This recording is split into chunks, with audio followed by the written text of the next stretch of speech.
Hi hello வணக்கம் welcome to next chapter SM unit number 2 marathon Tamil. இப்போ வந்து நல்லாவே தெரியும் உங்களுக்கு.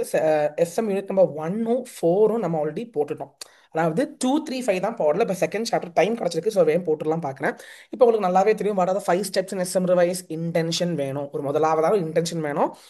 ஏங்க SM first chapter fourth chapter பார்த்துட்டு இதுக்கு வாங்க. இன்டென்ஷன் வேணும். அதுக்கப்புறம் நீங்கள் என்னன்னா ஒரு அனாலிசிஸ் பண்ணணும். Internal analysis and external analysis பண்ணணும். கம்பெனிக்குள்ள என்ன நடக்குது, கம்பெனிக்கு வெளியில என்ன நடக்குது, ரெண்டுமே அனலைஸ் பண்ணணும். அதுக்கப்புறம் தான் நீங்க ஒரு டிசிஷன் எடுக்கணும். Formulation of strategies and decisions. அதை நீங்க என்ன பண்ணணும்னா அதை நீங்க வந்து இம்ப்ளிமெண்ட் பண்ணி மெஷர் பண்ணணும், இவாலுவேட் பண்ணணும். So 5 things: intention, analysis, formulation, implementation and evaluate. இது வந்து படிச்சிட்டோம். இதுவும் படிச்சிட்டோம். Analysis of two types. You have external environment as well as internal environment. நம்ம இந்த சாப்டர்ல வந்து எக்ஸ்டர்னல் என்வயான்மெண்ட்டை பத்தி படிக்க போறோம். சரிங்களா? ஸோ நல்லா கேட்டுக்குங்க. What is business environment? What is men by business environment? Business environment is a compilation, it's a combination of both external and internal. External na which are outside the scope of the company, internal na which are within the scope of the company. நல்லா கேட்டுங்க. இன்டர்னல்னா என்ன, எக்ஸ்டர்னல்னா என்ன? External or something which is uncontrollable. என்ன வேணா நடக்கலாம் வெளியில. இப்போ நான் கேட்குறேன், இப்போ நம்ம திடீர்னு வந்து வெளியில போறோம். ஆனா கொடை எடுக்கல, அம்பர்லா எடுக்கல, ஆனா திடீர்னு மழை வந்துருச்சு. Something which you cannot control. இன்டர்னல்னா என்ன, கம்பெனிக்குள்ள வீட்டுக்குள்ள நடக்கிற விஷயங்கள், கம்பெனிக்குள்ள நடக்கிற விஷயம். ஸோ இது ரெண்டுமே நம்ம அனலைஸ் பண்ணணும்.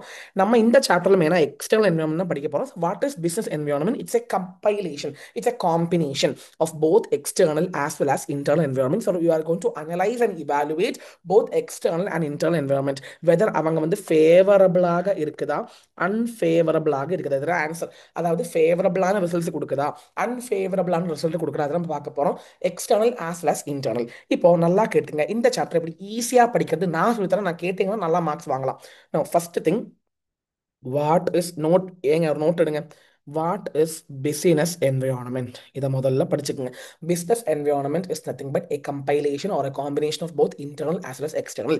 External factors are those factors which are outside the purview of the company, but internal factors are those factors which are within the company சொல்லி எழுதுங்க.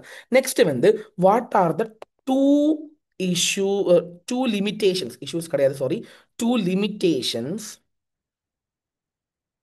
in analyzing business environment. Business environment analyze பண்ணும்போது what are the two limitations? What are the three difficulties in analyzing business environment? What are the four benefits in analyzing business environment? What are the five types of business environment? What are the six factors of business environment? Sir நல்லா கேட்டுங்க. இந்த சாப்டருடைய first part எப்படி இருக்கும்னா, இந்த இந்த இவ்வளோ விஷயங்கள் நீங்கள் படிச்சுக்கோங்க. இந்த சாப்டர் நான் சொன்ன மாதிரி கேட்டால் மார்க் வரும். இந்த சாப்டர் முக்கியம், 10 மார்க் கேட்பான். நல்லா கவனமாக கேளுங்க. Two limitations of analysing the business environment. Basically business environment analyse பண்ணும்போது ரெண்டு லிமிடேஷன்ஸ் என்ன, மூணு டிஃபிகல்ட்டி என்ன, ஃபோர் பெனிஃபிட்ஸ் என்ன, ஃபைவ் டைப்ஸ் என்ன, சிக்ஸ் ஃபேக்டர்ஸ் என்ன. Two limitation, three difficulty, four benefits, five types, six factor. இதை முதல்ல தலையில ஏற்றுங்க. தயவு செஞ்சு பார்க்குறவங்க நோட் பண்ணி வச்சுக்கங்க, தலையில ஏற்றுங்க. இதை கையில் மைண்டில் வச்சுக்கோங்க. Two limitations, three difficulties, four benefits, five types and six factors. இதை மைண்டில் வச்சுக்கங்க. Come to our material. நம்ம SM unit number 2 strategic analysis. உங்களுக்கு நல்லாவே தெரியும், அனலைஸ் பண்ணுறதுக்கு strategic formulation begins with strategic analysis. அதான் சொல்ல வந்தேன். ஒரு டிசிஷனை ஃபார்முலேட் பண்ணுறதுக்கு முன்னாடி அனலைஸ் பண்ணணும். So what is analysis? You are compiling, you are trying to compile, you are trying to compile, yeah, you are trying to compile both internal as well as external. You are compiling internal as well as external environment. So இங்க நீங்க என்ன பண்ண போறீங்கன்னா, you are trying to understand the external as well as the internal environment. அதாவது உங்களுடைய strength என்ன, weakness என்ன, அது இன்டர்னல். வெளியில என்ன ஆப்பர்ச்சுனிட்டி இருக்குது, வெளியில என்ன த்ரெட் இருக்குது. ஏங்க வெளியில என்ன ஆப்பர்ச்சுனிட்டி இருக்குது, என்ன த்ரெட் இருக்குது, அது எக்ஸ்டர்னல். உள்ளுக்குள்ள என்னெல்லாம் கேப்பபிலிட்டி இருக்கு, உள்ளுக்குள்ள நீங்க உங்களுடைய ரிசோர்ஸஸ் எப்படி யூஸ் பண்றீங்க, அதெல்லாம் இன்டர்னல் அனாலிசிஸ். இது இந்த மாதிரி நீங்க ஒரு கம்பேரிஷன் பண்ணாதான் உங்களால ஒரு மீனிங்ஃபுல்லான டெசிஷன் ஃபார்முலேஷன் பண்ண முடியும். ஏங்க இன்டென்ஷன் வேணும். நீங்க அனலைஸ் பண்ணதுக்கு அப்புறம் தான் உங்களால டிசிஷன் எடுக்க முடியும். After analysing only you can take decision, you can formulate strategies. Now listen properly, listen properly. நீங்க வந்து இங்க இண்டஸ்ட்ரி அண்ட் காம்படிட்டிவ் கண்டிஷன்ஸ் அப்படின்னா எக்ஸ்டர்னலையும் செக் பண்ணணும். நீங்க வந்து internal organization owns capacity and own resources. So external as well as internal analyze பண்ணணும். இந்த chapter dealing with external analysis. இந்த second chapter வந்து external. ஏங்க what is meant by strategic analysis? It's a compilation of internal and external to make meaningful decisions, meaningful formulations of strategies. It includes both analyzing the external competitive factors as well as the organization's internal capabilities and resource management. Now, strategic analysis is a continuous process. It is a continuous process, not without limitation. எங்க பாருங்க, not without limitation. Limitation இருக்குதுன்னு அர்த்தம். not without limitation, with limitation. not without limitation, limitation இல்லாமல் இல்ல அப்படின்னா limitation இருக்குதுன்னு அர்த்தம். Limitation இல்லாமல் இல்ல அப்படின்னா லிமிடேஷன் இருக்குதுன்னு அர்த்தம். What are the two limitation? First thing என்னது கேட்குறீங்கன்னா, ஃபர்ஸ்ட் திங் வந்து there are lot of innovative options. But என்ன பிக் பண்ணணும்? எங்க நிறைய ஆப்ஷன்ஸ் இருக்கு. நான் சிஏக்கு போகணுமா, சிஎம்ஏ போகணுமா, எஸ்சிஏ போகணுமா, சிபிஐக்கு போகணுமா, ஆர் நான் ஆஸ்திரேலியன் சிஏக்கு போகணுமா, ஆர் நான் எல்எல்பி எடுக்கணுமா, ஷுட் ஐ பிகம் இன்ஜினியர்? உங்களுக்கு நிறைய ஆப்ஷன்ஸ் இருக்குது. ஆனால் உங்களால் எதை செலக்ட் பண்ணணும்னு ஒரு முடிவு எடுக்க முடியாத சுச்சுவேஷன் வரலாம். செகண்ட் திங் என்னது கேட்டிங்கன்னா, it is sometimes confusing and time consuming. It is confusing and time consuming. These are the two big limitations. What are the two big limitations of strategic analysis? One is you have a lot of options, you are unable to take one decision. Second thing, it is confusing, sometimes it's difficult to implement, and it is time consuming in nature. So two big important. So this is the first one, this is the first one, this is the second one. Two limitations mind la vechukanga. Next, issues. மூணு issues சொன்னா மூணு difficulties. What are the three difficulties in doing strategic analysis? First one வந்து it evolves over a period of time. ஏங்க ஒரு time வேணும். திடீர்னு நீங்க உங்களால அனலைஸ் பண்ண முடியாது. எவ்ரி டே அவுட்கம் கரண்ட் சிச்சுவேஷனில் இருந்து எவ்ரி டே என்ன நடக்கிறதே சொல்லி நீங்க அனலைஸ் பண்ணிக்கிட்டே இருக்கணும்.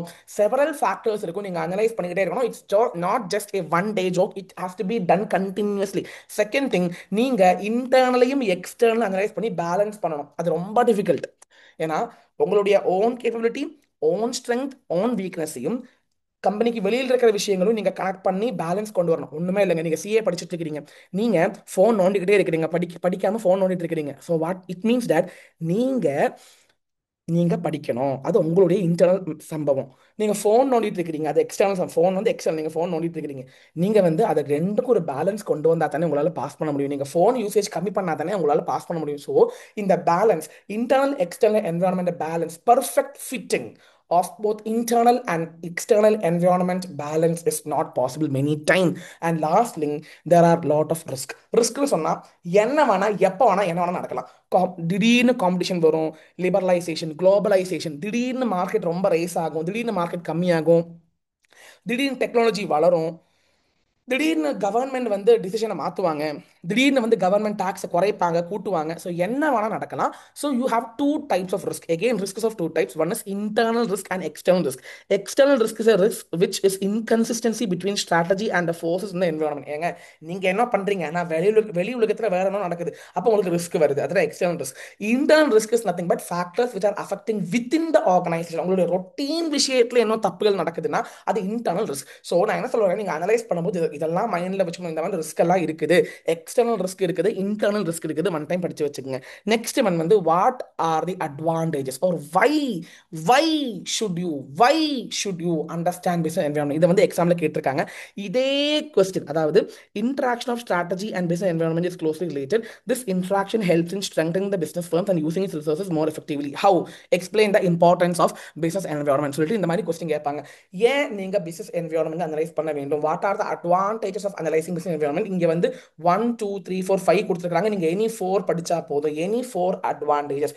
ஃபர்ஸ்ட் ஒன் வந்து உங்களுடைய ஆப்பர்ச்சுனிட்டிஸ் அண்ட் த்ரெட் அனலைஸ் பண்ண முடியும். அதாவது உங்களுக்கு ஃபேவரபிளா இருக்குதா, அன்ஃபேவரபிளாக இருக்குதா, பிஸ்னஸ் அது வந்து பிஸ்னஸுக்கு நல்லது தரடா, கெட்ட விஷயங்கள் நடக்குதா, அதை உங்களால் அனலைஸ் பண்ண முடியும். செகண்ட் ஒன், அப்படி அனலைஸ் பண்ணும்போது உங்களுக்கு growth வரும். growth மீன்ஸ் ஃபேவரபிளான விஷயத்தை நீங்கள் சூப்பராக யூஸ் பண்ணிட்டீங்கன்னா அது ஆப்பர்ச்சுனிட்டியை நீங்கள் ஃபேவரபிளாக எடுத்து நீங்கள் யூஸ் பண்ணும்போது தான் growth வரும். So strategical analysis helps in planning the business growth. It helps to be aware. ஏங்க ஒண்ணுமே இல்லை, நல்லா மேக மூட்டமா இருக்குது, கொடை கொண்டு போவீங்களா இல்லையா? ஆமா. ஏன்னா அப்பதான் உங்களால வந்து ரிஸ்க் இல்லாம மழை நினையாம வர முடியும். ஸோ அந்த growth, அதாவது டைரக்ஷன், பாத் தர முடியும். Next continuous. நான் சொல்லிட்டே இருந்தேன், கண்டினியூஸ் லேர்னிங். நீங்க பிசினஸ் என்விரான்மெண்ட் ஒரு நாள் மட்டும் அனலைஸ் பண்ணிட்டு ஒண்ணுமே நடக்காது. அதை அனலைஸ் பண்ணிக்கிட்டே இருக்கணும். It's a continuous process. Analyse பண்ணிக்கிட்டே இருக்கணும். Continuous acquisition of knowledge is mandatory. And fourth thing is two more thing. Image building இருக்குது, மீட்டிங் காம்படிஷன் இருக்கு. இந்த இதில் ஏதோ ஒன்று படிச்சுங்க. மீட்டிங் காம்படிஷன் நல்லாவே தெரியும். ஒரு த்ரெட் வருதுன்னா நீங்க அதை எப்படி ஃபேஸ் பண்ணணும், how to face challenges, so that you can make best decisions. ஒண்ணுமே இல்லைங்க. இப்போ எக்ஸாம் டஃபா இருக்க போகுது, நீங்க என்ன ஸ்ட்ராட்டஜிஸ் யூஸ் பண்ணுவீங்க? ஒரு எக்ஸாம் டஃபா, இப்போ for example imagine auditing is going to be tough, நீங்க என்ன பண்ணுவீங்க? So you will be able to meet your challenges. ஏன் பிஸ்னஸ் என்வரான்மெண்ட் அனலைஸ் பண்ணா தான் உங்களால் மீட் பண்ண முடியும் challenges. And finally you can help in building up your image. ஏன்னா நீங்கள் வந்து அதை வந்து உங்களுடைய நீங்கள் repute your fame, you will become famous, your image will grow, your brand image will grow if you are properly analysing the business environment and properly growing. ஏங்க, what are the four advantage? Two two limitations படிச்சிட்டோம், three issues படித்தோம், two limitations. நிறைய விஷயங்கள் இருக்கும், option இல்லை. என்ன option இருக்கணும்னு தெரியாது. Second thing, time consuming. What are the three difficulties? ஒன்று ரிஸ்க் இருக்கும், ஒன்று ரிஸ்க், அப்புறம் ஒன்று வந்து பேலன்ஸ், ஒன்று வந்து strategy evolved over a period of time. Now, what are the four advantages? It helps in understanding the opportunities and threat. It helps in meeting the competitions. It helps in providing the growth. It helps in continuous learning. Next, external environment அப்படின்னு சொன்னாலே அஞ்சு விஷயங்கள். நான் இதெல்லாம் படிக்க போறோம். We even call this as macro environment. Macro environment சொல்லுவாங்க. It's a mix of demographic features, socio-cultural environment, economic environment, political legal environment, technological environment. இந்த அஞ்சு விஷயங்கள், அஞ்சு டைப்ஸ் இருக்குது. எக்ஸ்டர்னல் என்வரான்மெண்ட்ல அஞ்சு விஷயங்கள் அடங்கி இருக்குது, அஞ்சு டைப்ஸ் இருக்குது. ஒன்று வந்து என்னது கேட்டிங்கன்னா டெமோகிராஃபிக், ஒன்று வந்து சோஷியோ கல்ச்சரல், ஒன்று வந்து எக்கனாமிக், ஒன்று வந்து பொலிட்டிக்கல் லீகல், ஒன்று டெக்னாலஜி. இதை புரிஞ்சுக்கிறதுக்கு how to analyse macro environment, you have factors. ஒன்றுமே இல்லைங்க.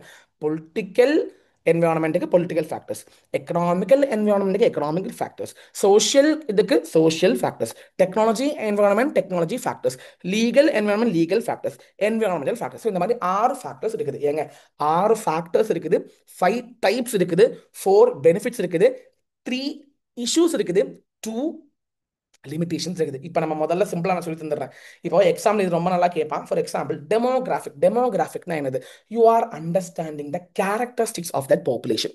அதாவது அவங்களுடைய சர்டன் கிரைட்டீரியாஸ், ஏஜ் என்ன, ஜெண்டர் என்ன, இன்கம் என்ன, எஜுகேஷன் என்ன, அந்த அந்த எஜுகேஷன் என்ன, இன்கம் எவ்வளோ, அவங்க வந்து நல்லா ரிச். இப்போ ஒரு ஏரியா ரிச் ஏரியான்னு வச்சுக்கோங்க, அங்கே தான் ஸ்டார்பக்ஸ் போடுவாங்க. ஏன்னா அங்கே தான் நிறைய பேர் வந்து ரிச்சான பீப்புள் வந்து போவாங்க. இப்போ நான் கேட்குறேன், சத்தியமங்கலம் காட்டில் போயிட்டு அந்த காட்டு பகுதியில் ஸ்டார்பக்ஸ் வைப்பாங்களா? மாட்டாங்க. ஏன்னா அந்த ஏரியால வாழற மக்கள் எந்த மாதிரி இருக்கிறாங்களோ அதுக்கு தகுந்த மாதிரி தான் பிசினஸ் போடணும். ஃபார் எக்ஸாம்பிள், ஒரு ஒரு ஸ்கூல் இருந்தா பக்கத்துல ஸ்டேஷனரி கடை போடுவாங்க, ஒரு டீ கடை போடுவாங்க. ஏன்னா அங்கதான் நிறைய பசங்க வந்து டீ குடிச்சிட்டு போவாங்க.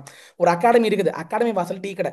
ஏங்க, பிரமாதங்க, சூப்பரா போகுங்க. ஒரு நல்ல அகாடமிக்கு வாசல்ல டீ கடை போடணும்னு வைங்க, ஓஹோன்னு போகும். ஸோ அந்த அந்த பாப்புலேஷன் எப்படி இருக்குதோ, அங்க இருக்கிற மக்கள் எப்படி வாழறாங்களோ, நாட் வாழறாங்க, எந்த மாதிரி கேரக்டர்ல இருக்கிறாங்களோ, ஒண்ணுமே இல்லைங்க. You have to understand demographical trend and you have to understand whether it's an opportunity or threat. ஏங்க, ஒரு காட்டு பகுதியில் ஸ்டார்பக்ஸ் யாரும் போட மாட்டாங்க, அங்க போடாதீங்க சொல்றாங்க. அந்த அந்த காட்டு பகுதியில் ஒரு டீ கடை போட்டா சம்டைம்ஸ் நல்லா போகும். ஏன்னா ஒரு நார்மல் டீ கடை போட்டால் எல்லாரும் வந்து டீ குடிச்சிட்டு போவாங்க. இதே ஸ்டார்பக்ஸ் போட்டால் அங்கே யாரும் வந்து அங்கே வந்து டீ குடிக்க மாட்டாங்க. So which means you have to understand the size of the population, age distribution, geographical distribution, ethical mix, income distribution. இதெல்லாம் பார்த்து புரிஞ்சதுக்கு அப்புறம் தான் நீங்கள் அனலைஸ் பண்ணி அங்கே பிஸ்னஸை போடலாமா போடக்கூடாதா நீங்கள் சிந்திச்சு போடணும், சிந்திச்சு ஆலோசனை பண்ணணும். ஸோ டெமோகிராஃபிக் ஃபீச்சர்ஸ், இந்த மாதிரி ஒரு கொஸ்டின் கேட்பாங்க. That is a businessman before starting his business, starting his business, he thinks that in a school, in front of a school, he is going to start a stationery business. Stationery, என்ன சொல்ற, stationery கடை. Is what factors, what external environment he is trying to analyze? Answer is demographic. இப்படிதான் கேட்பாங்க. What is demographic environment கேட்க மாட்டாங்க, ஒரு scenario தந்துட்டு அது எதுல வரும்னு கேட்பாங்க. சோஷியோ கல்ச்சரல்னா என்ன? Minimum socio cultural. Socio culture அங்க வாழற மக்களுடைய habits of the people, the tradition values, the ethical standards. ஒண்ணுமே இல்லைங்க. பெங்களூர்ல நிறைய பப் இருக்கும், ஏன்னா அங்க வாழ்ற மக்கள் அதை யூஸ் டு ஆயிட்டாங்க. இப்போ சத்தியமங்கலம் காட்டுல பப்பு வைப்பாங்களா? யாரும் வைக்க மாட்டாங்கம்மா. அங்க அவங்களுடைய பிலீஃப், அவங்களுடைய வேல்யூஸ், அவங்களுடைய நார்ம்ஸ், அவங்களுடைய இப்போ பெங்களூர்ல லைஃப் ஸ்டைலே வேற. ஆனா இப்போ எங்கள் ஊர் பாலக்காடு. பாலக்காடில் லைஃப் ஸ்டைல் ரொம்ப டிஃப்ரெண்ட். பெங்களூர் லைஃப் ஸ்டைல் ரொம்ப different. So socio cultural environment you have to understand. You have to understand the trend, behaviour, values, norms of that particular area. Next economical. இதெல்லாம் இந்த நோட்டை நல்லா படித்தாலே போதும், கரெக்டாக இருக்கும். எக்கனாமிக்கல் என்விரான்மெண்ட்னா இக்கனாமியில் வரக்கூடிய மாற்றங்கள், லைக் இன்ட்ரெஸ்ட் ரேட் மாறுது. இன் ஒன்றுமே இல்லைங்க. எக்கனாமி சொன்னால் purchasing power of the people. ஏங்க, பெங்களூர்ல பர்ச்சேசிங் பவர் ஜாஸ்தி. அப்போ அங்கே ஒரு பிஸ்னஸ் போட்டால் நல்லா ஓஹோன்னு வரும். ஆனால் எகெயின் சத்தியமங்கலம் காட்டில் பர்ச்சேசிங் பவர் கம்மி. அங்கே வந்து பிஸ்னஸ் போடாதீங்க, கொஞ்சம் ஓஹோன்னு போகாது. So which means you have to understand the national level, regional level, global level நடக்கிற மாற்றங்கள், இண்டர் வர மாற்றங்கள், டெப்டில் வர மாற்றங்கள். இப்போ ரியல் எஸ்டேட் கம்பெனிக்கு கடன் கடன் வாங்குவாங்க நிறைய பேர். ரியல் எஸ்டேட்டில் இப்போ நான் வந்து ஒரு ஃப்ளாட் வாங்குறேன்னா நான் கடன் வாங்குவேன். கடன் வாங்கி தான் ஃப்ளாட் வாங்கணும். இன்ட்ரெஸ்ட் ரேட் ரொம்ப அதிகமாக இருந்துச்சுன்னா நான் சொல்லுவேன் இப்போ ஃப்ளாட் வாங்க வேணாம், அப்புறமா வாங்கிக்கிறேன்னு சொல்லுவேன். ஸோ அதை வந்து என்ன பாதிக்கும்? ஸோ எக்ஸ்டர்னல் என்விரான்மெண்ட் பிஸ்னஸ் மேனை பாதிக்கலாம். அது ஃபேவரபிளாகவும் பாதிக்கலாம், ஒரு அன்ஃபேவரபிளாக பாதிக்கலாம். ஸோ அதை நீங்கள் அனலைஸ் பண்ணுங்க அப்படின்னு இந்த சாப்டர் சொல்ல வராங்க. நெக்ஸ்ட் வந்து பொலிட்டிக்கல் லீகல் ஃபேக்டர்ஸ். நல்லாவே தெரியும், ரூலிங் பார்ட்டி உடைய டிசிஷன்ஸ் அண்ட் ஐடியாலஜிஸ் அது வந்து நம்மள பிஸ்னஸ் நல்லா பாதிக்கும். ஃபார் எக்ஸாம்பிள், இப்போ நான் அஜினாமோட்டோ பிஸ்னஸ் பண்ணிட்டு இருக்கேன்னு வச்சுக்கோங்க. திடீர்னு கவர்மெண்ட் வந்து பேன் பண்றாங்க, we are banning the Ajinomoto business. அப்போ அதனால என்னுடைய பிஸ்னஸ் வந்து கண்டினியூ ஆகாது, என்னுடைய பிஸ்னஸ் ஸ்டாப் ஆகும். So political factors, legal factors, the ideologies of the ruling party in that particular area can either favorably affect or unfavorably affect. Next technology ரொம்ப முக்கியங்க. Technology மாறிக்கிட்டே கிடையாங்க. ஃபோன்லேயே பாருங்க, ஒவ்வொரு வருஷம் ஒவ்வொரு ஐஃபோன் 11, 12, 13, 14, 15, 16, 17, 18, 19, 20, 21 இன்னும் ஆகட்டும். நான் சொல்ல வருது, இப்போ பேங்கே பாருங்க, பேங்க்ல வந்து கோர் பேங்கிங் வந்துருச்சு, ஜிபே. இப்போ நிஜமா சொல்லணும்னா, இப்போ அமௌண்ட் டெபாசிட் பண்றது, அமௌண்ட் டிரான்சாக்ஷன் பண்றதுலாம் பேங்க்குக்கு போறதே இல்லை நிறைய பேர். ஏன்னா ஜிபேலே பண்றாங்க, ஆன்லைன்ல பண்றாங்க. இதோடைய அறிகுறி என்னன்னா, இப்போ ஒண்ணுமே வேணாங்க. இப்போ சென்னை மெட்ரோ, நான் இப்போ ரீசெண்டாக சென்னை போனேன். சென்னை மெட்ரோல நீங்க டிக்கெட் கவுண்டர்ல நிக்கலாம் தேவையில்லை. நீங்க எங்க இருக்கிறீங்களோ அங்கே ஸ்டேஷன்லயோ எங்க வேணா எடுத்துக்கங்க, ஃபோன்லேயே நீங்க டிக்கெட் எடுத்துடலாம். ஃபோன்லேயே ஜிபே மூலமா டிக்கெட் எடுத்துட்டு டிக்கெட் காட்டினா போதும். ஏங்க இப்போ நான் வேணா பார்த்துங்க, நெக்ஸ்ட் 20 வருஷத்துல சென்னை கோயம்புத்தூர் மெட்ரோ வந்துடும் வச்சுக்கோங்க. மெட்ரோ டிக்கெட் கவுண்டரே இருக்காது. ஏன் வச்சுக்கோங்க, எல்லாருக்கிட்டையும் ஃபோன் இருக்கும். ஃபோன் இல்லாமல் வாழ்க்கையே இல்லை. ஸோ ஃபோன்ல எல்லாம் பண்ணிப்பாங்க. இது வந்து பிஸ்னஸை எந்த அளவுக்கு பாதிக்க போகுது நீங்கள் நல்லா புரிஞ்சுக்குங்க. ஸோ இவ்வளோ ஃபேக்டர்ஸ், நாட் ஃபேக்டர்ஸ், இவ்வளோ டைப்ஸ் ஆஃப் என்விரான்மெண்ட்டை ஆஸ் ஏ ஸ்ட்ராட்டஜிஸ்ட் கம்பெனிக்குள்ளே இருக்கிற strategist should properly understand and watch. அதை வந்து ஃபேவரபிளாக அஃபெக்ட் பண்ணலாம், அன்ஃபேவரபிளாக அஃபெக்ட் பண்ணலாம். அண்ட் இதை புரிஞ்சுக்கிறதுக்கு you understand the factors. Political factors தான் என்னது? Government decisions on health, education, infrastructure. எக்கனாமினா கவர்மெண்ட் வர, எகெயின் எக்கனாமி சொல்லும்போது இந்த growth ரேட் எவ்வளோ, இன்ஃப்ளேஷன் எவ்வளோ, மணி சப்ளை எவ்வளோ, இன்ட்ரெஸ்ட் ரேட் எவ்வளோ, இதெல்லாம் தான் ஃபேக்டர்ஸ். சோஷியல் ஃபேக்டர்ஸ்னால் என்னது? சோஷியல் எக்கனாமிக், இந்த கல்ச்சரல் ஃபேக்டர்ஸ்னா என்னது? அங்க வாழக்கூடிய மக்களுடைய பிஹேவியர். டெக்னாலஜி ஃபேக்டர்ஸ்னா என்னது? Technology shift, it can lead to innovation, it can affect the cost. Technology வரும்போது காஸ்ட் நிறைய செலவாகும் கம்பெனிக்கு. ஸோ இதெல்லாம் factors you have to keep in mind while analysing the macro environment. Legal factors சொல்லிட்டேன். Legal ஃபேக்டர்ஸ்னா என்ன சொல்லிட்டேன். என்வயோன்மெண்டல் ஃபேக்டர்ஸ்னா நேச்சுரல் ஃபேக்டர்ஸ். லிசன், இப்போ நான் வந்து ஒரு படகு சவாரி வச்சுட்டு இருக்கிறேன். ஐ am running my boat. I am running a boat. Okay, நான் போட் மேன். திடீர்னு கிளைமேட் சேஞ்ச் ஆகுது, என்னால் போட் ஓட்ட முடியல. அன்னைக்கு எனக்கு கூலி வராது. ஏன்னா because of the environmental factors it is affecting my business. So these factors should be kept in mind well analysing the business environment. நல்லா புரிஞ்சுக்குங்க. ரெண்டு limitation. What is business environment? It's a combination of internal and external. Business environment is a analysing, is a continuous process, not without limitation. Two limitations இருக்குது. ஒன்று வந்து நிறைய options இருக்குது, உங்களால் select பண்ண முடியாது. ரெண்டு, time consuming process. Next, what are the three difficulties or issues? ஒன்று வந்து எகெயின் கண்டினியூஸாக லேர்ன் பண்ணிக்கிட்டே இருக்கணும், ரிஸ்க் இருக்கும், பேலன்ஸ் கொண்டு வரது ரொம்ப டிஃபிகல்ட்டாக இருக்கும். Next, what are the four benefits? நீங்கள் 4 benefits: meeting the competition, image building, continuous growth, there is that it continuous learning, it brings a path for development and growth. இதெல்லாம் நீங்க எழுதுங்க. நெக்ஸ்ட் வந்து what are the 5 types of business environment? You have demographic, economical, technological, then you have socio-economical, socio-environment, socio-economical, ethnical or socio-cultural சொல்லலாம். அதுக்கப்புறம் political, legal. Now what are the 6 factors? You have demographic, அதாவது political factors இருக்குது, then you have legal factors, then social factors, then technological factors, economical factors, environmental factors இருக்குது. Finally ஒரு விஷயம் கூட இந்த சாப்டர்ல இருக்குது, குளோபல் குளோபல் ஃபேக்டர்ஸ். ஏன்னா குளோபல்ல நடக்கிற விஷயம் உங்களை பாதிக்கும். ஃபர்ஸ்ட் ஆஃப் ஆல் ஒரு பிசினஸ் பொறுத்த மட்டும் எனக்கு எக்ஸ்பேண்ட் பண்ணிக்கிட்டே இருக்கணும்னு தோணும். இப்போ இன்னைக்கு நான் வந்து ஒரு எக்ஸாம்பிள் என்ன சொல்லணும்னா, நான் கேரளாவில் மட்டும்தான் எடுத்துட்டு இருந்தேன், ஆனால் இப்போ நான் தமிழ்நாட்டில் கிளாஸ் எடுக்கிறேன். எனக்கு நாளைக்கு வந்து ஈவன் मुझे भी थोड़ा थोड़ा हिंदी में मालूम. ஸோ ஃபியூச்சரில் எனக்கு ஹிந்திலையும் கிளாஸ் எடுக்கணும், பெங்காலிலையும் கிளாஸ் எடுக்கணும் ஆசை இல்லாமல்லாம் இல்லை. ஸோ க்ளோயிங் குளோபல்னா நான் வந்து வளர்ந்துக்கிட்டே இருக்கணும். வை a business try to be internationalized? What இதெல்லாம் கேட்பாங்க. What are the three characteristics for be for to go global? It's a conglomerate of multiple business unit. Conglomerate variety. இப்போ ஷேஷாஸ் ஃபுட் இருக்குது, ஷேஷாஸ் டெக்ஸ்டைல் இருக்குது. நான் வந்து இங்கே மட்டும் இல்லை, ஜப்பான்ல இருக்கிற ஆஸ்திரேலியா. இப்போ சரவண பவன், ஏங்க சரவண பவன் துபாயில் இருக்குது, மலேசியாவில் இருக்குது, டிஃப்ரெண்ட் டிஃப்ரெண்ட் லொக்கேஷன்ல இருக்குது. You will be able to pool the resources, you will be able to pool the money, you will be able to pool the control, you will be able to pool the trade name. எல்லாமே சேர்ந்து கொண்டு வர முடியும். And these units have some common strategies. இந்த units இப்போ சரணபவனே வந்து நிறைய இடத்துல இருக்கும்போது, இங்கே சரணபவன்ல என்ன நீங்க பண்றீங்களோ அதுவே அங்க பண்றதுக்கு வாய்ப்பு இருக்குது, பண்ணலாம். Some common strategies you can implement here and there also. Common, some. So what are the three features? Conglomerate. That is lot of varieties இருக்கலாம். You can pool the resources and you can respond to common strategies.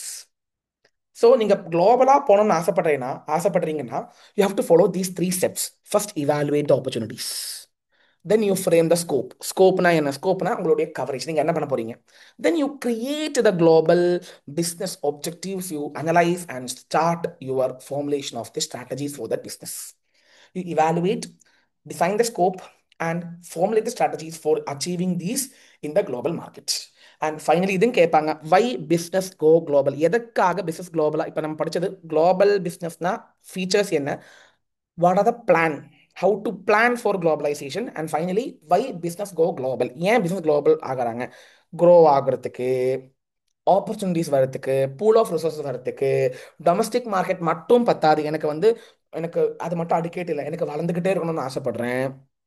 எனக்கு வந்து pool of resources கிடைக்கிறதுக்கு, எனக்கு வந்து time save ஆகும், communication pastor ஆகும், ஸ்பீடியர் transportation ஆகும், technology ரேப்பிடாக எனக்கு வந்து என்னால் வந்து ஏற்றுக்க முடியும். என்னோட எக்ஸ்போர்ட்ஸ் இம்போர்ட்ஸ் கூடும். எனக்கு வந்து என்ன சொல்றதுன்னா, எனக்கு எனக்கு ரிசோர்ஸஸ் ரொம்ப சீப்பாக கிடைக்கும். ஏன்னா இப்போ நானே எக்ஸ்போர்ட்ஸ் இம்போர்ட்ஸ்லாம் பண்ணும்போது எனக்கு நிறைய கனெக்ஷன் இருக்கும். I'll be having wide range of connection with lot of resources, lot of suppliers, lot of vendors. So I'll be getting a good connection between lot of people, and which helps me to reduce the and bargain the resources available to me. ஏங்க இதுலேருந்து any 4 points படிச்சு வச்சுங்க. Any 4 points வை business global. இந்த first ஹாஃப்ல இவ்வளோ விஷயங்கள்னா, next ஹாஃப்ல தான் நம்ம இந்த மாதிரி 1 2 3 4 5 6 7 8 9 நயன் கான்செப்ட்ஸ் படிக்க போகிறோம். நயன் கான்செப்ட்ஸ்ல இருந்து எனி 2 கான்செப்ட்ஸ் கண்டிப்பாக கேட்பான். ப்ராடக்ட்னா என்ன, ப்ராடக்ட் லைஃப் சைக்கிள்னா என்ன, எக்ஸ்பீரியன்ஸ் கேர்வ்னா என்ன, வேல்யூ செயின்னா என்ன, போர்ட்டர்ஸ் 5 ஃபோர்ஸஸ்னா என்ன, கஸ்டமர் பிஹேவியர்னா என்ன, when an industry is attractive, what are the key success factors and what is competitive landscape? இந்த 9 ஃபீச்சர்ஸ், 9 கான்செப்ட்ல இருந்து ஏதோ ஒன்று கேட்பாங்க. ஸோ இவ்வளோ நேரம் என்ன படிச்சுட்டு இருந்தோம்? பிஸ்னஸ் என்விரான்மெண்ட் செகண்ட் சாப்டர் வந்து ரொம்ப லெங்க்தியாக இருந்தாலும் நம்மளால படிக்க முடியும். ஏன் கேட்டிங்கன்னா, முதல்ல வந்து what is business environment, what are the 2 limitations, what are the 3 difficulties, what are the 4 advantages, what are the 5 external environment, what are the 6 factors. இதை படிச்சு முடிச்சதுக்கு அப்புறம் come to global, why business go global. அதை பற்றி ஒரு 4 sentence படிச்சிடுங்க. Next important concept, ப்ராடக்ட்னா என்ன, பிஎல்எஃப்னா என்ன, எக்ஸ்பீரியன்ஸ் கர்வ்னா என்ன, வேல்யூ செயின்னா என்ன, காம்படிட்டர் எப்படி அனலைஸ் பண்ணணும், கஸ்டமர் எப்படி அனலைஸ் பண்ணணும், கீ சக்ஸஸ் ஃபேக்டர்ஸ்னா என்ன, போர்ட்டர்ஸ் 5 ஃபோர்ஸஸ்னா என்ன. இதில் இருந்தும் they can ask you 1 or 2 questions. So இந்த சாப்டர் பொறுத்த மட்டும் 10 மார்க்ஸ் கேட்பாங்க. Hope first part you are very clear with. Are you okay with the first part? நம்ம வந்து கொஞ்சம் இம்பார்ட்டன்ட் கான்செப்ட்ஸ் பார்க்க போகிறோம் செகண்ட் சாப்டர்ல. இதுல இருந்து கண்டிப்பாக 1 or 2 கேள்வி வரும். ஃபர்ஸ்ட் கான்செப்ட் வந்து ப்ராடக்ட். ப்ராடக்ட்னா என்னது, what is men by product? நல்லாவே தெரியும். ப்ராடக்ட்னு சொல்லும்போது டேஞ்சிபிள் ஆகலாம், இன்டாஞ்சிபிள் ஆகலாம், ஒரு மிக்ஸ் ஆஃப் போத் ஆகலாம். எதை குட்ஸ் ஆகலாம், சர்வீஸ் ஆகலாம், போத் ஆகலாம். Price price is mandatory for a product. ஏன்னா ப்ராடக்ட் கண்டிப்பா என்ன வேணும்? பிரைஸ் வேணும். Price is the monetary reward that we get at the sale of the product, for the sale of the product. And next வந்து ப்ராடக்ட்டுக்கு வந்து there should be a satisfaction power. அதாவது ஒரு ப்ராடக்ட்டை கன்சியூம் பண்ணும்போது நமக்கு என்ன கிடைக்கணும்? சாட்டிஸ்ஃபேக்ஷன் கிடைக்கணும். So product has the capability to satisfy. Product is pivotal ஒரு பைவட்டல் எப்படி சொல்லலாம்? Pivotal for business. பிவோட்டல்னா எனக்கு ரொம்ப இம்பார்ட்டன்ட். ஏன்னா எங்க ப்ராடக்டே இல்லாமல் நீங்க என்ன பிசினஸ் பண்ணுவீங்க? Product has a useful life. Useful லைஃப்னு சொன்னால் life cycle. There is a life cycle for product. அதெல்லாம் நெக்ஸ்ட் படிக்க போறோம். ப்ராடக்ட் லைஃப் சைக்கிள் சொல்லுவாங்க. ஏங்க ப்ராடக்ட்னா என்னது? It's either it can be tangible or intangible. It has a price. It has certain features. Basically, it has the power to satisfy, and it is pivotal for business. அது இல்லாம பிஸ்னஸே நடக்காது. And product has a useful life. ஏங்க product life சைக்கிள்னா என்னது? ரொம்ப ரொம்ப important. Product life cycle is nothing but right from the introduction stage to the decline stage of the product. ஒரு ப்ராடக்ட் வந்து 4 ஸ்டேஜ் போகுங்க. Introduction, growth, maturity, decline. ஒரு product நான் ரிலீஸ் பண்றேன்னா அது முதலாக இன்ட்ரடக்ஷன் ஸ்டேஜ். அதுக்கப்புறம் இந்த மெல்ல அந்த ப்ராடக்ட் வந்து க்ரோ ஆகும், மார்க்கெட்ல நிறைய பேருக்கு தெரிய வரும், அப்போ growth ஸ்டேஜுக்கு போகும். மெச்சூரிட்டி ஸ்டேஜ்னா நீங்க என்ன பண்ணுவீங்கன்னா காம்படிஷன் ரொம்ப டஃபா இருக்கும், எல்லாருக்கும் நல்லா தெரியும், நீங்க வந்து ஹை பீக்ல இருக்கிறீங்க, அதெல்லாம் மெச்சூரிட்டி ஸ்டேஜ். அதுக்கப்புறம் உங்களுடைய என்ன சொல்றது, நீங்க வந்து ஓகே உங்களை தேவையில்லை சொல்லும்போது, இந்த ப்ராடக்ட் தேவையில்லைன்னு சொல்லி கஸ்டமர் நினைச்சாங்கன்னா அப்போ டிக்ளைன் ஆயிடும். ஸோ எல்லாருக்குமே இப்போ ஈவன் இன் டீச்சிங் ஆகட்டும், there is a product life cycle. Product life சைக்கிள்னா ஆரம்பத்தில் இருந்து in order to understand each stage of life சைக்கிள்ல என்னென்ன ஸ்ட்ராட்டஜிஸ் நம்ம யூஸ் பண்ணணும், என்ன ஸ்ட்ராட்டஜி நம்ம போடணும் ஈச் லைஃப்ல, ஈச் லைஃப் சைக்கிள் ப்ராசஸ்ல என்ன ஸ்ட்ராட்டஜிஸ்ட் போடணும்னு தெரிஞ்சுக்கிறதுக்காக PLF, ப்ராடக்ட் லைஃப் சைக்கிள் தெரிஞ்சுக்கணும். இதுல 4 ஸ்டேஜஸ் தான் இருக்குது. Product life cycle is S shaped curved. அதாவது this is introduction, this is growth, this is maturity, this is decline. இது டிக்ளைன், இது மெச்சூரிட்டி, இது growth, இது இன்ட்ரடக்ஷன். இந்த மாதிரி 4 ஸ்டேஜ் இருக்குது. 4 ஸ்டேஜில் என்ன பண்ணணும், என்ன மாதிரி ஸ்ட்ராட்டஜிஸ் யூஸ் பண்ணணும், introduction stage, growth stage, maturity stage, decline ஸ்டேஜில் 4 ஸ்டேஜ்லையும் என்ன மாதிரியான ஸ்ட்ராட்டஜிஸ் யூஸ் பண்ணணும். முதல்ல இன்ட்ரடக்ஷன் ஸ்டேஜில் வந்து ப்ரைஸ் ரொம்ப கம்மியாக தான் வைப்பாங்க. ஏன்னா நிறைய பேருக்கு நம்மளை பற்றி தெரியாது. சாரி ப்ரைஸை வந்து சாரி கூட்டி தான் வைப்பாங்க, கம்மியாக இல்லை, சாரி ப்ரைஸ் ரொம்ப கூட்டி தான் வைப்பாங்க. கூட்டி வச்சாதான் போக போக போக போக நமக்கு நிறைய வளர்ச்சி இருக்கும்போது ப்ரைஸை குறைக்க முடியும். முதல் கட்டத்தில் ப்ரைஸ் ரொம்ப ஹையாக தான் இருக்கும். போக போக போக போக நம்ம வளரும் போது நிறைய கஸ்டமர்ஸ் நமக்கு தெரியும். So what happens is product உடைய ப்ரைஸ் வந்து மெல்ல மெல்ல மெல்ல குறைப்பாங்க. ஸோ இனிஷியல் ஸ்டேஜில் what they will do is normally they will increase the price, but later on growth stage and maturity stage they will try to reduce the price of the product. So decline stage la complete அந்த ப்ராடக்ட்டே இருக்காது. So let's understand each product life cycle. First stage வந்து introduction stage. We even call it as embryonic stage. Introduction ஸ்டேஜ்ல வந்து ரொம்ப sales ரொம்ப கம்மியாக தான் இருக்கும். ஏன்னா மார்க்கெட்டில் நிறைய பேருக்கு தெரியவே தெரியாது. நான் பொதுவாக ப்ரைஸஸ் ரொம்ப ஹையாக தான் வைப்பேன். அப்போ தான் ஃபியூச்சரில் எனக்கு கம்மி பண்ண முடியும். முதல் கட்டத்தில் லேக் ஆஃப் அவேர்னஸ், அப்படின்னா அவேர்னஸே இல்லை, கஸ்டமருக்கு நம்மள தெரியவே தெரியாது. அப்போ நான் ப்ரைஸ் வந்து ரொம்ப கம்மியாக தான் வைப்பேன். ஆனால் இந்த growth ஸ்டேஜ், செகண்ட் ஸ்டேஜ் வந்து growth ஸ்டேஜில் எல்லாமே எக்ஸ்பேண்ட் ஆகுது. ப்ரைஸ் கூடுது. ப்ரைஸ் நான் கூட்டுவேன், இல்லைன்னு சொல்ல மாட்டேன். ஏன்னா காம்படிஷன் கூடுதல் லைட்டா. அது மட்டும் இல்லாமல் நான் நிறைய நிறைய அட்வர்டைஸ்மெண்ட் பண்ணி நல்லா என்ன தெரிய வருது, நிறைய பேருக்கு என்ன தெரிய வருது. அதெல்லாம் வந்து growth ஸ்டேஜில் the demand is increasing. I will try to reduce my price so that customers will buy my product and customers will know my product. மெல்ல மெல்ல காம்படிஷன் இன்க்ரீஸ் ஆகுது. நான் ஆல்ரெடி மார்க் பண்ணியிருக்கேன் பாருங்க. நான் தேர்ட் ஸ்டேஜ் தான் maturity ஸ்டேஜில் competition ரொம்ப டஃப்பாக இருக்கும், ஹெவி காம்படிஷனாக இருக்கும். அப்போ அந்த காம்படிஷனை தாக்கு பிடிக்கிறதுக்கு நான் என்ன பண்ணுவேன்னா, நான் மெல்ல மெல்ல ப்ரைஸ் நல்லா கம்மி பண்ணுவேன். அதனால என்னுடைய ப்ராஃபிட்டும் குறைந்து போயிடும். நிறைய ப்ராஃபிட் எந்த ஸ்டேஜில் எடுக்கலாம்னு கேட்டிங்கன்னா growth ஸ்டேஜில் தான் நிறைய ப்ராஃபிட் எடுக்க முடியும். மெச்சூரிட்டி ஸ்டேஜில் ப்ராஃபிட் லைட்டாக கம்மி ஆகிடும். And at the end in the decline stage there will be a downward drift in the sales ரொம்ப நல்லா கம்மியாயிடும். ஏன்னா என் ப்ராடக்ட் வந்து தேவையில்லைன்னு ஆயிடுச்சு. ஸோ கஸ்டமர்ஸ் வந்து புதிய புதிய ப்ராடக்ட்ஸ் தேடி போயிடுவாங்க. காம்படிஷன் கூடுனால புதிய ப்ராடக்ட் தேடி போயிடுறாங்க. ஸோ வாட் ஹேப்பன்ஸ் இஸ் என்னுடைய ப்ராடக்ட்டுக்கு உண்டான டிமாண்ட் கம்மியாகுது. My profit and my sales is sharply reducing in my declining stage. Sir 4 stages இருக்குது. 4 ஸ்டேஜில் என்னென்ன நடக்குது தெரிஞ்சுக்கணும். அப்பதான் என்னால் கரெக்டான ஸ்ட்ராட்டஜி உருவாக்க முடியும். ஃபர்ஸ்ட் ஸ்டேஜ் வந்து இன்ட்ரடக்ஷன் ஸ்டேஜ். அங்கே வந்து ப்ரைஸ் ரொம்ப அதிகமாக இருக்கும், சேல்ஸ் கம்மியாக இருக்கும். ஆனால் க்ரோத் ஸ்டேஜில் மெல்ல மெல்ல மெல்ல மெல்ல நான் ப்ரைஸ் கம்மி பண்ணி நிறைய சேல்ஸ் கொண்டு வருவேன். தேர்ட் ஸ்டேஜ் ஆனால் மெச்சூரிட்டி ஸ்டேஜில் என்ன ஆகும்னா ரொம்ப காம்படிஷன் நல்லாவே வந்துருச்சு, அதனால என்னுடைய ப்ராஃபிட் நல்லாவே கம்மியாகிடும், தாக்கு பிடிக்க முடியலன்னு நான் டிக்ளைன் ஸ்டேஜுக்கு போயிடுவேன். டிக்ளைன் ஸ்டேஜ்னா என்ன? என்னால் தாக்கு பிடிக்க முடியலன்னா there will be a sharp reduction in the sales and profit of that product. So ப்ராடக்ட்னா என்ன படிச்சிட்டோம்? PLF, ப்ராடக்ட் லைஃப் சைக்கிள்னா என்ன படிச்சிட்டோம்? அடுத்த கான்செப்ட் வந்து value chain analysis. What is meant by value chain?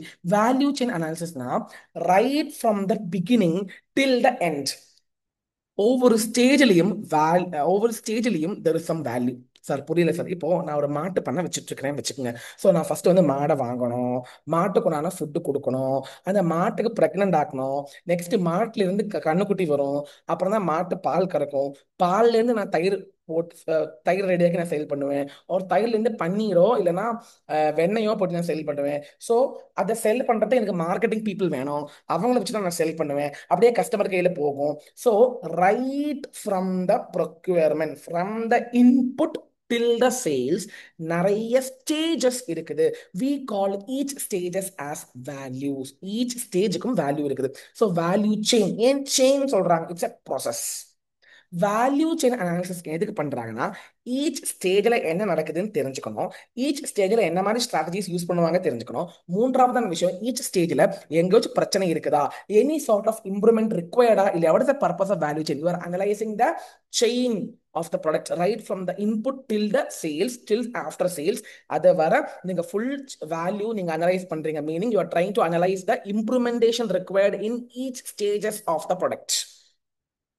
That is the main purpose of value chain analysis. Each ஸ்டேஜில் என்ன நடக்குது, ஈச் ஸ்டேஜில் ப்ராடக்ட் என்ன மாதிரி கூடுது ஒரு குறையுது, கூடத்தான் செய்யும் பேசிக்கலி. அது மட்டும் இல்லாமல் ஈச் ஸ்டேஜில் என்ன மாதிரி இம்ப்ரூவ்மெண்ட் ரெக்வயர்ட். இங்கே வேல்யூ செயின் சொல்லும் போது ரெண்டு விஷயங்கள் இருக்குது. ஒன்று வந்து பிரைமரி ஆக்டிவிட்டி, ஒன்று வந்து செகண்டரி ஆக்டிவிட்டி. பிரைமரி ஆக்டிவிட்டியும் செகண்டரி ஆக்டிவிட்டியும் சேர்றது தான் வேல்யூ செயின் அனாலிசிஸ். நான் what is primary activity? Input, இன்பவுண்ட்னா இன்புட் வருது, என்னுடைய இன்புட் வருது, என்னுடைய ஸ்டாக் வருது, என்னுடைய மெட்டீரியல்ஸ் வருது. ஆப்ரேஷன்ஸ்னா என்னது? நான் வந்து அதை ப்ரொசஸ் பண்றேன், அந்த இன்புட்டை வந்து ப்ரொசஸ் பண்றேன். அதுல வந்து machining, packaging, assembling, testing, converting raw material. எங்க இதெல்லாம் கேட்பாங்க, இது எதுல வரும் கேட்பாங்க. இந்த எக்ஸாம்பிள் ஃபீட் பண்ணி வச்சுக்கோங்க, இது எதுல வரும்னு கேட்பாங்க, ஏது ஆக்டிவிட்டியில வரும் கேட்பாங்க. அவுட் பவுண்ட்னா என்ன அர்த்தங்க? அதாவது ப்ராடக்ட்டை வந்து நீங்க ரெடி பண்ணிட்டீங்க, அதை வந்து நீங்க கஸ்டமர்ஸ்க்கு சேல் பண்றதுக்கு உண்டான டிஸ்ட்ரிபியூட் பண்ண போறீங்க, ஸ்டோர் பண்ண போறீங்க, வேர் ஹவுஸ்ல வைக்க போறீங்க. We call this as outbound activity. அப்புறம் நமக்கு மார்க்கெட்டிங் பீப்புள் வேணும், மார்க்கெட்டிங் பீப்புள் தான் அந்த ப்ராடக்ட் போய் அட்வர்டைஸ்மெண்ட் பண்ணுவாங்க, ப்ராடக்ட்டை பத்தி பப்ளிக் கிட்ட கம்யூனிகேட் பண்ணுவாங்க, அப்பதான் பப்ளிக்கு தெரிய வரும், அதுக்கப்புறம் பப்ளிக் வாங்குவாங்க. சர்வீசஸ் சொன்னா நம்ம வந்து சேல்ஸ் முடிச்சா பேசாம இருக்க மாட்டாங்க. செல்லர் என்ன பண்ணுவாங்க, இப்போ ஏசி விற்கிறாங்க, ஸோ ஏசி ரிப்பேர் சர்வீசஸ் வரும். ஸோ சர்வீசஸ் சொன்னா ஆஃப்டர் சேல் முடிச்சதுக்கு அப்புறமும் நம்ம சர்வீசஸ் கொடுப்போம். ஸோ ரைட் ஃப்ரம் இன்பவுண்ட் வரது, அதை ப்ரொசஸ் பண்றோம், அவுட் பவுண்ட் பண்றோம், மார்க்கெட்டிங் சேல்ஸ் வருது, ஆஃப்டர் சேல் சர்வீசஸும் வருது. இதெல்லாம் அடங்குற விஷயம் தான் பிரைமரி வேல்யூ செயின். அங்க ஒவ்வொரு ஸ்டேஜில் என்ன நடக்குது, என்ன மாதிரி இம்ப்ரூவ்மெண்ட் தேவை அப்படின்னு நான் வந்து ஸ்ட்ராட்டஜிஸ் புரிஞ்சுக்கணும். செகண்ட் வந்து செகண்டரி ஆக்டிவிட்டி ஒரு சப்போர்ட்டிங் ஆக்டிவிட்டி 4 விஷயங்கள் வருது. ப்ரொக்யூர்மெண்ட் சார் இன்புட் படிச்சுட்டோமே சார். எங்க இன்புட் ப்ரொக்யூர்மெண்ட் பிரைமரி. ஆனா இங்க ப்ரொக்யூர்மெண்ட் சொன்னா பல விஷயங்கள் வரும் அதுல. ஃபார் எக்ஸாம்பிள் மிஷினரி ப்ரொக்யூர் பண்றோம், ஃபிக்ஸ் எங்க இன்பவுண்ட்னு சொன்னாலே இன்புட் தான். ஆனா இங்க ப்ரொக்யூர்மெண்ட் இஸ் லார்ஜர் டேர்ம். அதாவது இன்புட் தவிர மிச்சது எல்லாத்தையும் நான் இங்க ப்ரொக்யூர் பண்றேன்.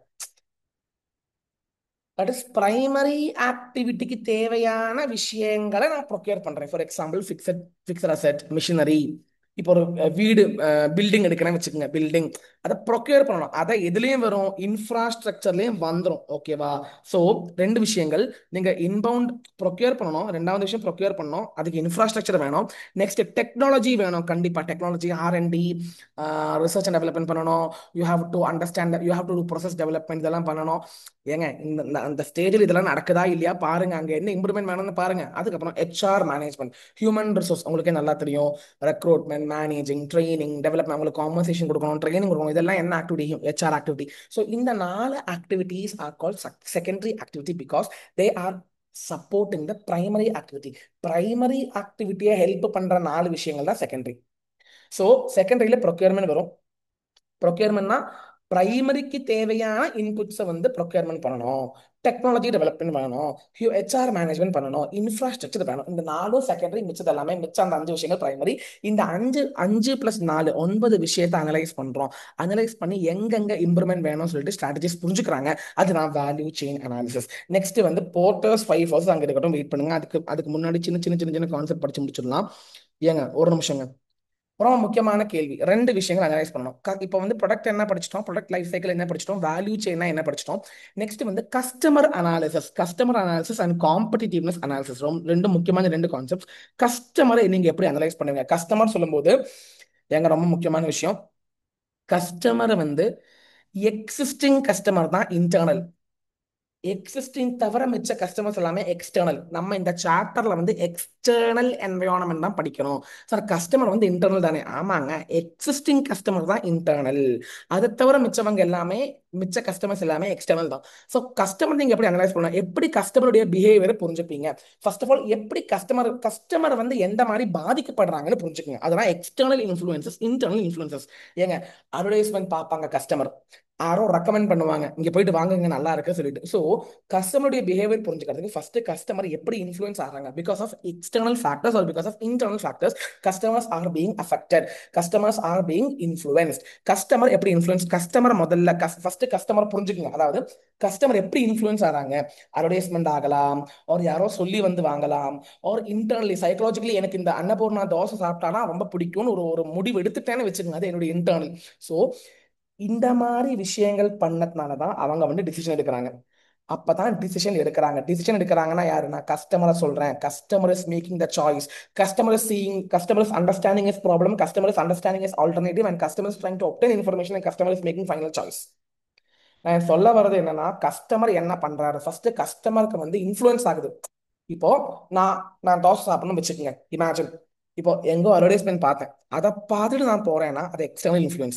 என் மைண்டே சொல்லுது அண்ணா ஒரு நாள் தான் போன சொன்னா இன்டர்னல். நான் அது அப்போ வந்து நான் முடிவு எடுக்கணும். ஐ ஆம் டேக்கிங் த டிசிஷன், ஐ ஆம் சீயிங் டிஃபரெண்ட் ஆல்டர்னேட்டிவ்ஸ், ஐ ஆம் டேக்கிங் அ டிசிஷன், ஐ ஆம் understanding my problem and taking a decision. இது யாரு பண்ணுவாங்க? கஸ்டமர். அண்ட் போஸ்ட் டிசிஷன், நீங்க போயிட்டு அண்ணா ஒரு நாள் சாப்பிட்டு முடிச்சதுக்கு அப்புறம் உங்களுக்கு சாட்டிஸ்ஃபேக்ஷன் இருக்கா, அது நீங்க அனலைஸ் பண்ணுவீங்க. சோ இந்த கஸ்டமர் பண்ற இவ்வளோ விஷயத்த ஸ்ட்ராட்டஜிஸ்ட் ஸ்ட்ராட்டஜிஸ்ட் என்ன பண்ணுவாங்க, இதெல்லாம் அனலைஸ் பண்ணுவாங்க. இதை கஸ்டமருடைய பிஹேவியரை புரிஞ்சுப்பாங்க. எப்படி புரிஞ்சுப்பாங்க? அவங்கள எப்படி பாதிக்குது, என்ன எக்ஸ்டர்னல் ஃபேக்டர்ஸ் என்ன பாதிக்குது, இன்டர்னல் ஃபேக்டர்ஸ் என்ன பாதிக்குது, அவங்க எப்படி டிசிஷன் எடுக்கிறாங்க, அவங்க போஸ்ட் டிசிஷன் எப்படி எடுக்கிறாங்க. இந்த 4 விஷயங்கள் ஸ்ட்ராட்டஜிஸ் புரிஞ்சுக்கிட்டாதான் ஒரு கஸ்டமரை புரிஞ்சுக்க முடியும். எக்ஸாம்பிள் கேட்பாங்க, how to understand customer, understand what influences the customer, understand how the customer takes a decision, understand how the customer takes post decisions. Next படிச்சுக்குங்க. நான் சொல்ற இந்த நோட்ல இருக்கிறது அப்படியே படிச்சுக்குங்க. நான் மேலோட்டமா தான் சொல்றேன், because it's a marathon. Competitive landscape ரொம்ப முக்கியம். காம்படிட்டிவ் லேண்ட்ஸ்கேப்னா காம்படிஷன் என்ன நடக்குது, இந்த ஏரியால எந்த மாதிரியான காம்படிஷன் நடக்குது. அதுக்கு நீங்க 4 விஷயங்கள் பண்ணுங்க. முதல்ல 2 விஷயம் வந்து காம்படிட்டர்ஸ் யாரெல்லாம்னு தெரிஞ்சுக்குங்க, அவங்கள புரிஞ்சுக்குங்க. தெரிஞ்சுக்குங்க, புரிஞ்சுக்குங்க. இதெல்லாம் ஸ்ட்ராட்டஜிஸ்ட் பண்ற வேலை. ஸ்ட்ராட்டஜிஸ்ட் தான் கஸ்டமர் அனலைஸ் பண்ணுவாங்க, கஸ்டமர் பிஹேவியர் புரிஞ்சுப்பாங்க, காம்படிஷன் அனலைஸ் பண்ணுவாங்க. காம்படிட்டிவ் லேண்ட்ஸ்கேப்னா காம்படிஷன் அனலைஸ் பண்ணுவாங்க. எப்படி? நீங்க வந்து ஃபர்ஸ்ட் வந்து who are the big competitors, அதை ஃபர்ஸ்ட் ஐடென்டிஃபை பண்ணுங்க. அதுக்கப்புறம் அவங்க என்ன பண்றாங்க, என்ன மாதிரியான விஷயங்கள் பண்றாங்கன்னு அண்டர்ஸ்டாண்ட் பண்ணிக்கங்க. You understand competitor by seeing the market, by reading the newspaper, by Google பண்ணி தெரிஞ்சுக்கலாம், ஆர் நீங்க வந்து மார்க்கெட் ரிசர்ச் பண்ணலாம். அப்புறம் அவங்களுடைய ஸ்ட்ரென்த், அவங்களுடைய பலம் என்ன, அதாவது இந்த கொஸ்டின்ஸ் எல்லாம் படிச்சா போதும். அவங்க ஃபினான்ஷியலி ஸ்ட்ராங்கா இருக்கிறாங்களா, அவங்க எப்படி காஸ்ட் வச்சிருக்கிறாங்க, அவங்களுடைய பிரைசிங் பேட்டர்ன் எப்படி, அவங்களுக்கு நல்ல டிஸ்ட்ரிபியூஷன் சேனல் இருக்குதா, அவங்களுக்கு நல்ல ஹெச்ஆர் நல்லா இருக்கிறாங்களா. ஸோ இதெல்லாம் I am trying to understand the strength of my competitor, and also I am trying to understand the weakness of the competitor. இவ்வளோ 4 விஷயங்கள் புரிஞ்சுக்கிட்டாலே I as a strategist can understand the competition. Competitor identify பண்ணுங்க, understand பண்ணுங்க. Next வந்து you have to understand the strength of the competitor by going through these questions, and you have to understand the weakness of the competitors. இந்த 4 விஷயங்கள் பண்ணிட்டீங்கன்னா competitive landscape முடிஞ்சு போச்சு. ஏங்க competitive landscape, competitive landscape படிச்சிட்டோம், customer behaviour படிச்சிட்டோம். Customer behaviour எப்படி புரிஞ்சுக்கிறது, அவங்க எப்படி இன்ஃப்ளூயன்ஸ் ஆகிறாங்க புரிஞ்சுக்கங்க. இன்டர்னல் ஆகலாம், எக்ஸ்டர்னல் ஆகலாம். நெக்ஸ்ட் விஷயம் வந்து இது How are they making decision? How are they making post decisions? Okay.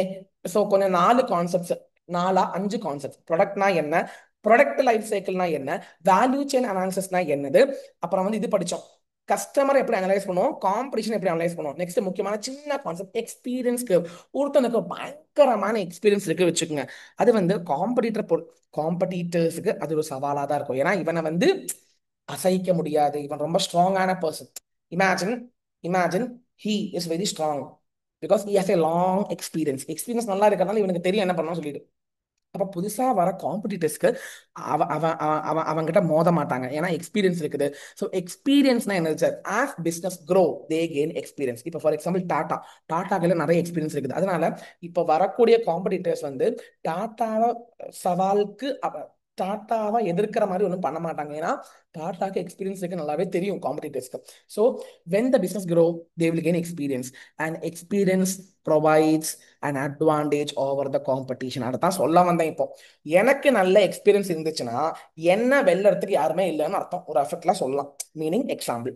Next, large and successful organisation have this experience effect. இதுக்கு பேர் தான் எக்ஸ்பீரியன்ஸ் எஃபெக்ட். அப்படின்னா நல்ல எக்ஸ்பீரியன்ஸ் இருந்துச்சுன்னா காம்படிட்டர்ஸ்னால உங்களை எதிர்க்க முடியாது. ஸோ நீங்க தான் பலமா இருப்பீங்க. So this is called experience effect. நல்லா படிச்சுங்க one time. So experience curve act as a barrier for the new competitors to enter into the market. அந்த மார்க்கெட்ல புதிய காம்படிட்டர்ஸ் வரத்துக்கு வர முடியாது, ஏன்னா அங்க அவனுக்கு நல்ல எக்ஸ்பீரியன்ஸ் இருக்குதுன்னு அர்த்தம். அவ்வளவுதாங்க. இதை கொஞ்சம் ரீட் பண்ணி வச்சுக்கோங்க. Okay, now come to one more குட்டி கான்செப்ட், இண்டஸ்ட்ரி அட்ராக்டிவ்னஸ். ஒரு இண்டஸ்ட்ரி எப்படி அட்ராக்டிவா இருக்குது? ப்ராஃபிட்டபிளா இருக்குதா, ஃபேவரபிளா இருக்குதா, காம்படிட்டிவ் பொசிஷன் வந்து ஸ்ட்ராங்கரா இருக்குதா, வீக்கரா இருக்குதா, என்னால வந்து ரிஸ்க் நிறைய இருக்குதா, அன்சர்டனிட்டிஸ் நிறைய இருக்குதா. இதுல இருந்து எனி 4 பாயிண்ட்ஸ் படிச்சுக்கிட்டா அப்படி நீங்க அப்படியே பைஹார்ட் பண்ண தேவையில்லை. Any 4 points. How to understand the attractiveness. Risk இருக்குதா, ப்ராஃபிட்டபிலிட்டி இருக்குதா, ஃபேவரபிளா அன்ஃபேவரபிளா இருக்குமா, ஸ்ட்ராங்கா வீக்கா இருக்குதா, அப்புறம் வந்து whether you are able to tackle the competition, whether there are lot of uncertainties and risk involve. இதோட பேசிஸ்ல இண்டஸ்ட்ரி அட்ராக்டிவா இல்லையா தெரிஞ்சுப்பீங்க. எனி 4 பாயிண்ட்ஸ் படிச்சு வச்சுக்கோங்க போதும். அண்ட் ரொம்ப முக்கியமான விஷயம், கீ சக்சஸ் ஃபேக்டர். எகைன் நல்லா கேட்பாங்க, கீ சக்சஸ் ஃபேக்டர் என்ன தெரியுமாங்க? உங்களுடைய சக்சஸுக்கு உண்டான விஷயம் என்ன? நீங்க ரேங்க் ஹோல்டர் ஆயிட்டீங்கன்னு வைங்க, உங்களுடைய கீ சக்சஸ் ஃபேக்டர் என்ன? சார், நான் மொபைல் ஃபோன் யூஸே பண்ணல, நான் உட்காந்து படிச்சுக்கிட்டே இருந்தேன், நான் 10 எக்ஸாம்ஸ் எழுதி பார்த்தேன், 10 மார்க் எக்ஸாம் எழுதினேன், நான் கான்ஃபிடன்ஸாக போய் எழுதி வந்தேன், ரேங்க் வாங்கினேன். இதெல்லாம் கீ சக்சஸ் ஃபேக்டர். அதாவது காம்படிட்டர்ஸுக்கு ஒன்னா, எகெயின் சேம் திங், நான் தான் பெருசு, காம்படிட்டர்ஸ்க்கு என்ன அசைக்க முடியாது, ஏன்னா எங்கிட்ட அந்த சக்சஸ் ஃபேக்டர் இருக்குது. இப்போ ஒண்ணுமே இல்ல, imagine an example, hypothetical example. IPhone மட்டும்தான் ரொம்ப சூப்பரா இருக்குது வச்சுக்கோங்க, சாம்சங் நல்லா இல்லைன்னு வச்சுக்கோங்க. ஏன் ஏன் ஐபோன் மட்டும் நல்லா இருக்குது? ஏன்? அதெல்லாம் கீ சக்சஸ் ஃபேக்டர். ஏன் அது மட்டும் நல்லா இருக்குது? ஏங்க நிறைய they have good human resource, they have good quality of product, they have நல்ல cost. imagine a product is very cheap, good quality, good service, எல்லாமே நல்லா இருக்குதுன்னா கஸ்டமர்ஸ் அங்கே தான் வருவாங்க, வேற எங்கேயும் போக மாட்டாங்க. ஸோ ஒரு இண்டஸ்ட்ரியுடைய, அந்த இண்டஸ்ட்ரியில வரக்கூடிய அந்த காம்படிட்டருடைய கீ சக்சஸ் ஃபேக்டர் என்னதுன்னு ஒரு ஸ்ட்ராட்டஜிஸ்ட் புரிஞ்சுக்கணும். ஏன் கஸ்டமர் அந்த செல்லர்கிட்டயே போறாங்க? ஏன்? அங்க நல்ல ரிசோர்சஸ், நல்ல ஹியூமன் பீயிங், நல்ல குவாலிட்டி, நல்ல குவாண்டிட்டி, நல்ல பிரைஸ், நல்ல ஆஃப்டர் சேல் சர்வீசஸ் இருக்குது. அப்ப கீ சக்சஸ் ஃபேக்டர் இருந்தால்தான் சஸ்டெயினபிலிட்டி இருக்கும். Sustainability means long run. Sustainability வேணும்னா உங்களுக்கு நல்ல ஒரு கீ சக்சஸ் ஃபேக்டர் வேண்டும், படிச்சு வச்சுக்கோங்க. So last topic of the in this chapter, Porter's general 5 forces. எங்க நல்லா ரொம்ப முக்கியங்க. அதாவது போர்ட்டர் என்ன சொல்றாங்கன்னா, இண்டஸ்ட்ரி அனாலிசிஸ்ல என்ன அனலைசிங் இண்டஸ்ட்ரி மார்க்கெட்ல 5 ப்ரெஷர் இருக்குது. 5 ப்ரெஷர்னா என்ன தெரியுமாங்க? Threat of new entry. இப்போ நான் மார்க்கெட் இருக்கேன்னா புதுசா ஒருத்தன் வருவான். அப்புறம் த்ரெட் ஆஃப் சப்ஸ்டிடியூட், ஏன் ப்ராடக்ட் வாங்காம வேற ஏதோ ப்ராடக்ட் போயிட்டு வாங்குறாங்க கஸ்டமர், அப்போ சப்ஸ்டியூட் ப்ராடக்ட் வந்துருச்சு, அப்போ அங்க ஒரு ப்ரெஷர், எனக்கு ஒரு ப்ரெஷர் உருவாக்குது. இப்போ புதிய ஒருத்தன் வரான், ஒரு புதிய ப்ராடக்ட்டுக்கு மேல கஸ்டமர்ஸ் போயிடுறாங்க, எங்கிட்ட வரதில்லை, அதான் த்ரெட் ஆஃப் சப்ஸ்டியூட். தேர்ட் வந்து பார்கெனிங் பவர் ஆஃப் கஸ்டமர் ரொம்ப பார்கெயின் பண்றாங்க, அது எனக்கு ப்ரெஷர் தான். என் சப்ளையர் என்கிட்ட பார்கெயின் பண்றாங்க, அதுவும் ப்ரெஷர் தான். ரொம்ப ரைவல்ரி இருக்குது, ரைவல்ரினா ஹெவி காம்படிஷன் இருக்குது, அப்பவும் எனக்கு ப்ரெஷர் தான். What are the 5 competitive pressures which you can see in an overall market? ஒன்னு threat of new entry, threat of substitute, next bargaining power of buyer, bargaining power of supplier, அப்புறம் rivalry. Rivalry means heavy competition. இந்த அஞ்சு விஷயங்கள் தான் Porter's five forcesல five competitive pressures. In analyzing a market, in understanding the overall market, you have to understand these five pressures. அதான் இங்க சொல்லியிருக்கிறாங்க, read பண்ணுங்க. இதான் இப்ப நான் சொன்னேன், five pressures பத்தி இப்ப தான் சொன்னேன். So what you should do, identify the pressure. என்ன பிரச்சனைன்னு பாருங்க. ப்ரெஷர்னா பிரச்சனை, அது எந்த மாதிரி பிரச்சனை, அது ஸ்ட்ராங்கா இருக்குதா, வீக்கா, சின்ன பிரச்சனையா, பெரிய பிரச்சனையா, அது எப்படி உங்களை பாதிக்க போகுது, அது வந்து உங்களை ஃபேவரபுளா பாதிக்குமா அன்ஃபேவரபுளா பாதிக்குமா. ஸோ கலெக்டிவ்லி நீங்க பார்த்து அதை புரிஞ்சுக்குங்க அப்படின்னு நம்ம ஸ்ட்ராட்டஜிஸ்ட் பண்ணணும். ஸ்ட்ராட்டஜிஸ்ட் வந்து காம்படிட்டிவ் ப்ரெஷர்ஸ் ஐடென்டிஃபை பண்ணி அதை இவாலுவேட் பண்ணணும். ஐடென்டிஃபை அண்ட் இவாலுவேட் போதும். Identify and evaluate and how whether it is favourable or not favourable அப்படின்னு ஸ்ட்ராட்டஜிஸ்ட் புரிஞ்சுக்கணும். So we are coming up with the five porters, five forces. Porters five forces. இந்த porters five ஃபோர்ஸஸ்ல first competitive pressure வந்து threat of new entrant, அதாவது புதிய ஒருத்தன் வருவான். இப்போ நான் சொல்றேன், இப்போ கீழே கொடுத்துருக்காங்க பாத்தீங்களா, capital requirement, economics of scale, product differentiation, ஸ்விட்சிங் காஸ்ட், பிராண்ட் ஐடென்டிட்டி, இதெல்லாம் வந்து புதிய ஒருத்தன் வரும்போது அவனுக்கு ஒரு பேரியராக இருக்கும். புதிய ஒருத்தன் வரான், எக்ஸாம்பிள் நல்லா கேட்டுக்கங்க. ஹெவி கேபிட்டல் இன்வெஸ்ட்மெண்ட் தேவைப்படுது. ஸோ அவனுக்கு நிறைய கேபிட்டல் இன்வெஸ்ட் பண்ணணும், நிறைய ஃபிக்ஸட் காஸ்ட் வருது வச்சுக்கோங்க. அப்போ அவன் வரமாட்டான். ஸோ இங்க கீழே போட்டிருக்கிற 1 2 3 4 5 6 7 வந்து it is a barrier to the new new competitor entering market. நல்லா கேட்டுங்க. capital requirement, when large amount of capital is required, it acts as a barrier to the new coming competitor. Economies of scale அப்படின்னா என்ன தெரியுமாங்க? இப்போ large entity என்ன பண்ணுவாங்கன்னா, பெரிய example டாட்டான்னு வச்சுக்கோங்க, டாடா மேனுஃபேக்சரிங் வச்சுக்கோங்க. அவங்க வந்து அவங்க வந்து நிறைய ப்ரொடியூஸ் பண்றதுனால அவங்களுடைய மெஷினரியை வந்து ஒப்டிமம் யூஸ் பண்ணுவாங்க. மெஷினரியை ஒப்டிமம் யூஸ் பண்ணும்போது பெர் யூனிட் காஸ்ட் கம்மியாகும். Per unit cost of the product since there optimum. ஏங்க, ஒரு மெஷினரியில 1000 யூனிட் ப்ரொடியூஸ் பண்ணலாம்னா 1000 யூனிட்டும் ப்ரொடியூஸ் பண்ணும்போது வாட் ஹேப்பன்ஸ் இஸ் அந்த பெர் யூனிட் காஸ்ட் கம்மியாகும். இப்போ ஒரு அந்த மெஷினரியில் நீங்க 500 ப்ராடக்ட் தான் ப்ரொடியூஸ் பண்றீங்க வச்சுக்கோங்க, உங்களுக்கு வந்து பெர் யூனிட் காஸ்ட் கம்மி ஆகாது. ஏன்னா 1000 வரை கெப்பாசிட்டி இருக்கிற மெஷின்ல நீங்க 500 குட்ஸ் தான் ப்ரொடியூஸ் பண்ணும்போது அங்க வந்து உங்களுக்கு லாஸ் வரும். ஆனா 1000 யூனிட்ஸ் ப்ரொடியூஸ் பண்ற கெப்பாசிட்டி இருக்கிற அந்த மிஷின் வச்சுக்கிட்டு 1000 யூனிட்ஸ் ப்ரொடியூஸ் பண்ணும்போது பெர் யூனிட் காஸ்ட் கம்மி பண்ணும்போது பெர் யூனிட் காஸ்ட் குறையும். அதுக்கு பேர் தான் எக்கனாமிக்ஸ் ஆஃப் ஸ்கேல். எக்கனாமிக்ஸ் ஸ்கேல்னா when you produce large, when your volume is more, your per unit cost of production will be lesser. அப்ப அதனால என்னன்னா உங்களுக்கு ப்ராஃபிட்டபிலிட்டி கூடும்.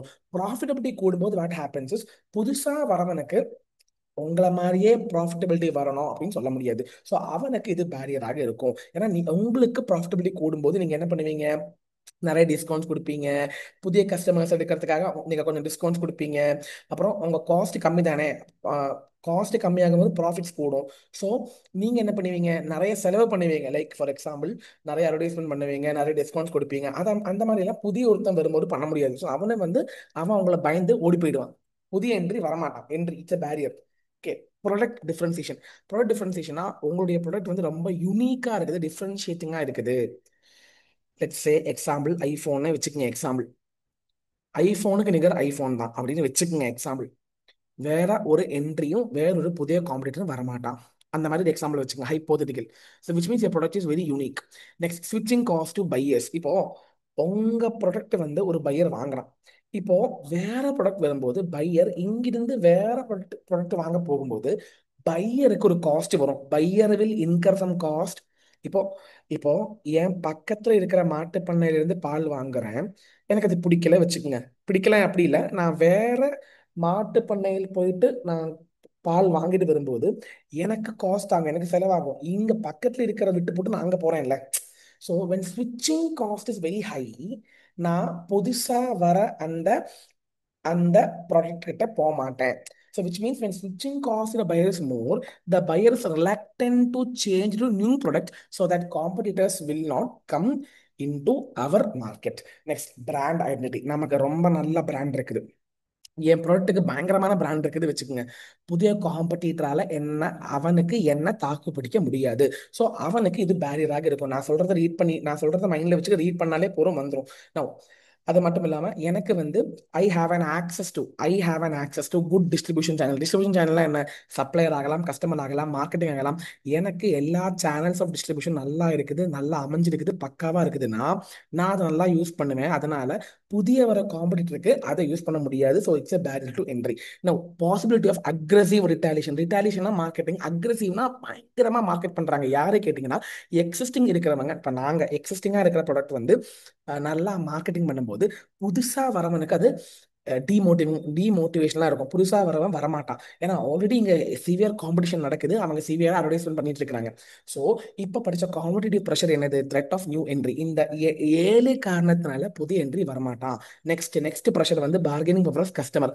கஸ்டமர் வந்து பார்கெயின் பண்ணுவாங்க எப்போ, இதை படிச்சுக்குங்க.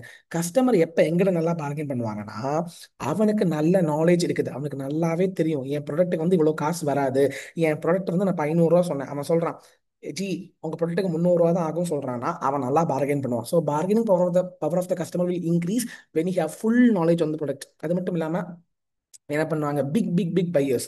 இப்போ உங்ககிட்ட நிறைய வாங்குறாங்க, ஒரு ப்ராடக்ட்டை வந்து கொஞ்சமா வாங்குறதுல நிறைய வாங்குறாங்க. நிறைய வாங்கும்போது அவங்க என்ன பண்ணுவாங்க, நிறைய டிஸ்கவுண்ட்ஸ் எதிர்பார்ப்பாங்க. So what happens, when he is a big buyer, when he is a big short, he will be asking lot of discounts with you. அப்போ அவன் என்ன பண்ணுவான், நல்லா பார்கெயின் பண்ணுவான். So when the buyer will bargain with you, when he has full knowledge of the product ஒன்று. Second case வந்து when he is a big buyer, அவன் big பையரா இருக்கும்போது அவன் நிறைய உங்ககிட்ட டிஸ்கவுண்ட்ஸ் கேட்பான். ஸோ விச் மீன்ஸ் அவன் நல்லா பார்கெயின் பண்ணுவான். இந்த 2 பாயிண்ட் நீங்க படிச்சா போதும். Next bargaining power supplier. Supplier எப்போ பார்கெயின் பண்ணுவாங்க கேட்டாங்கன்னா, ரொம்ப முக்கியமான விஷயம், அவனுடைய ப்ராடக்ட். ஏன்னா அவன் ப்ராடக்ட் தான் நான் இன்புட்டா யூஸ் பண்றேன். அவனுடைய ப்ராடக்ட் வந்து ரொம்ப யூனிக்கா இருக்குது, அது வேற எங்கேயுமே கிடைக்காது, அதுக்கு வேற சப்ஸ்டியூட்ஸே கிடையாது. அது மட்டும் இல்லாம எனக்கு ஸ்விட்சிங் காஸ்ட், இப்போ நான் இந்த சப்ளையர் கிட்ட போகாம வேற சப்ளையர் கிட்ட போகும்போது எனக்கு ஸ்விட்சிங் காஸ்ட் வரும். ஸோ எனக்கு ஸ்விட்சிங் காஸ்ட் ஹையா இருக்குது. இந்த மாதிரி கேசஸ்ல what happens is, by bargaining power, supplier நல்லா பார்கெயின் பண்ணுவான். அவன் சொல்லுவான், தம்பி இந்த இன்புட்டுக்கு நல்லா காசு ஆகுது, நல்லா காசு கூட்டித்தான்னு சொல்லுவான். Supplier will trouble me. ஏன்னா அவன் ப்ராடக்ட் யூனிக்கா இருக்கும்போது, அவனுடைய ப்ராடக்ட்டுக்கு சப்ஸ்டியூட்ஸே இல்லை, அவன் ப்ராடக்ட் ரொம்ப யூனிக்கா இருக்கும்போது, அவன் கான்சென்ட்ரேட்டட் அப்படின்னா அவன் வெரைட்டி எல்லாம் இல்லை, அந்த ஒரு சம்பவம் மட்டும்தான் இருக்குது. இப்போ நீங்க சாப்பிட போறீங்க, சாப்பிட போகும்போது அங்க தோசை மட்டும்தான் இருக்குதுன்னு அதை மட்டும் தான் சாப்பிட்டாகணும். அது மாதிரி சப்ளையர் கிட்ட அந்த ப்ராடக்ட் மட்டும்தான் இருக்குது, வேற யாருக்கிட்டயுமே இல்ல. அது நீங்க யூஸ் பண்ணி தான் ஆகணும். அவன் என்ன பண்ணுவான், அவன் வந்து நல்லா பார்கெயின் பண்ணுவான் மீன்ஸ் அவன் நல்லா விலையை கூட்டி கேட்பான். சப்ளையர் எங்கிட்ட விலையை கூட்டி கேட்பான். ஓகே. நெக்ஸ்ட், நேச்சர் ஆஃப் ரைவல்ரினா என்னதுங்க, ஹெவி காம்படிஷன். இப்போ number of competitors are very more in the market. What happens, rivalry is also more. Next, when fixed cost, when rivals operate with high fixed cost. ஏங்க fixed cost ரொம்ப ஹையா இருக்கும்போது என்ன ஆகும்னா, எங்கே நான் சொல்ல வர எக்கனாமிக்ஸ் ஆஃப் ஸ்கேல் போகும். எக்கனாமிக்ஸ் ஆஃப் ஸ்கேல் யூஸ் ஆகும்னு சொல்லும்போது அவங்க அந்த ஃபிக்ஸட் காஸ்ட்டை கவர் பண்றதுக்காக அவங்களுடைய மிஷினரியை ஃபுல்லா யூஸ் பண்ணுவாங்க. ஃபுல்லா யூஸ் பண்றதுனால அவங்களால என்ன ஆகும், பெர் யூனிட் காஸ்ட் கம்மியாகும். ஸோ அவங்களுக்கு ப்ராஃபிட்டபிலிட்டி கூடும். அப்ப என்ன ஆகும்னா புதிய என்ட்ரன்ஸ் வரமாட்டாங்க. ஸோ காம்படிஷன் கொஞ்சம் வந்து கம்மியாகும். அதான் நான் சொல்ல வரேன். Okay. Come to next, exit பேரியர்னா இது எங்க இந்த வீடியோ 1 or 2 times கேட்டாதான் புரியுங்க, நல்லா கேட்டுங்க. எக்ஸிட் பேரியர்னா என்னது, ரைவல்ரி அமங் காம்படிட்டர்ஸ் டிக்ளைன். எங்க ரைவல்ரி இருக்காது, when exit barrier is more. Exit பேரியர்னா, இப்போ நான் ஒரு பிசினஸ் தொடங்கி ஆரம்பிச்சிட்டேன், ஆனா அதுல இருந்து விட்டு வர என்னால முடியாது. ஃபார் எக்ஸாம்பிள் இப்போ டிஃபென்ஸ் எக்யூப்மெண்ட் உடைய பிசினஸ் ஆரம்பிச்சிட்டேன், அதுல இருந்து விட்டு வர என்னால முடியாது. ஸோ அந்த மாதிரி கேசஸ்ல புதிய ஒருத்தங்க யாரும் வரமாட்டாங்க, ரைவல்ரி காம்படிஷன் இருக்காது. நெக்ஸ்ட், ப்ராடக்ட் இஸ் ஹைலி டிஃபரன்ஷியேட்னா என்ன அர்த்தம், ரொம்ப யூனிக்கா இருக்கும்போது what happens is rivalry will be very less. ஏன்னா அவனால என்னுடைய ப்ராடக்ட்டை வந்து காப்பி பண்ண முடியாது, அதனால அவன் வரமாட்டான். அவன் புதிய என்ட்ரன்ஸ் வராததுனால இங்க ரைவல்ரி காம்படிஷன் இருக்காது. Yes, when product differentiation is very high, the competition is less because the competitor cannot imitate you. So what happens is the rivalry also will be less. Are you able to understand? இந்த point படிச்சுக்கங்க, இந்த point படிச்சுக்கங்க, இந்த point படிச்சுக்கங்க, இந்த point படிச்சுங்க. Fixed cost, அடுத்தாங்க நான் சொல்ல வரேன். Fixed cost அதிகமா இருந்துச்சுன்னா புதுசா ஒருவன் வரமாட்டான், காம்படிஷனே கம்மியாகும். நான் என்ன பண்ணுவேன்னா, நான் நல்லா என்ன பண்ணுவேன், நான் வந்து ஒப்டிமம் யூஸ் பண்ணுவேன். த ரைவல்ஸ் வில் ஒப்டிமம் யூட்டிலைஸ். அப்படின்னு நீங்க சொல்லலாம். Okay, come to next one. Slow growth. ரொம்ப ஸ்லோவான growth-ஆ இருக்கும்போது அங்க எக்ஸிஸ்டிங் மார்க்கெட்ல காம்படிஷன் கூடும். ஏன்னா எக்ஸிஸ்டிங் மார்க்கெட்ல வாட் ஹேப்பன்ஸ் இஸ் காம்படிஷன் நல்லா கூடும். ஏன்னா மெல்ல தான் க்ரோ ஆகுது. Industries whose growth is slowing down tends to face more intense rivalry. தான் சொல்ல வந்தேன். ஏங்க growth ரொம்ப கம்மியா இருக்குதுன்னா என்ன பண்ணுவாங்க? அவங்க நல்லா ஒர்க் பண்ணிட்டே இருப்பாங்க. எக்ஸிஸ்டிங் காம்படிட்டர்ஸ் வந்து ஒர்க் பண்ணிட்டே இருப்பாங்க. அவங்க அவங்க வந்து மெல்ல க்ரோ ஆனாலும் ஒர்க் பண்ணிட்டே இருப்பாங்க. அப்பதான் அவங்களால திடீர்னு க்ரோ பண்ண முடியும். ஏன்னா ஸ்லோ growth இருக்கிறதுனால அவங்க பேசாம இருக்க மாட்டாங்க. அவங்க வந்து ஆராய்ச்சி பண்ணிட்டே இருப்பாங்க. they will try to work hard, and what happens is rivalry will be more. So இவ்வளவு தாங்க மெயினா சொல்லணும். at last threat of substitute. what is the threat of substitute? அதாவது அவங்க ப்ராடக்ட்டை வந்து வேற ஒருத்தன் இமிடேட் பண்ணுவான். ஸோ அதனால வேற ஒருத்தன் வந்து உங்களை மாதிரியே ஒரு ப்ராடக்ட்டை வந்து ரிலீஸ் பண்ணும்போது what happens is there will be substitute product. Substitute product is also a big competition to you. So which means Porter's five forces என்ன சொல்றாங்க? 5 காம்படிட்டிவ் ப்ரெஷர் இருக்குது. அதாவது threat of new entry, threat of substitute, bargaining power of buyer, bargaining power of supplier, and rivalry in the market. இந்த 5 விஷயங்கள் is a competitive pressure to an entity.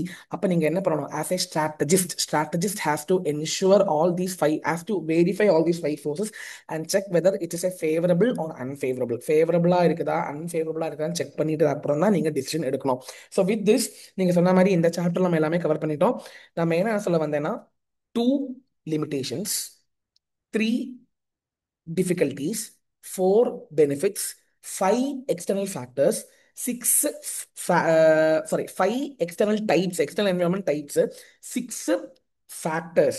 Then you have what is product life cycle, what is customer analysis, what is competitive landscape and competitors analysis. Next, what is value chain analysis, what is experience curve, what are the Porter's generic 5 forces. So இந்த இவ்வளோ ஏரியாஸில் இருந்து தான் உங்களுக்கு questions கேட்கறதுக்கு வாய்ப்பு இருக்குது. இதை நீங்க நல்லா படிச்சுக்கோங்க. So I believe second chapter ஓரளவுக்கு உங்க கையில கரெக்டா you are able to revise. Okay, thank you so much. All the best for your exams.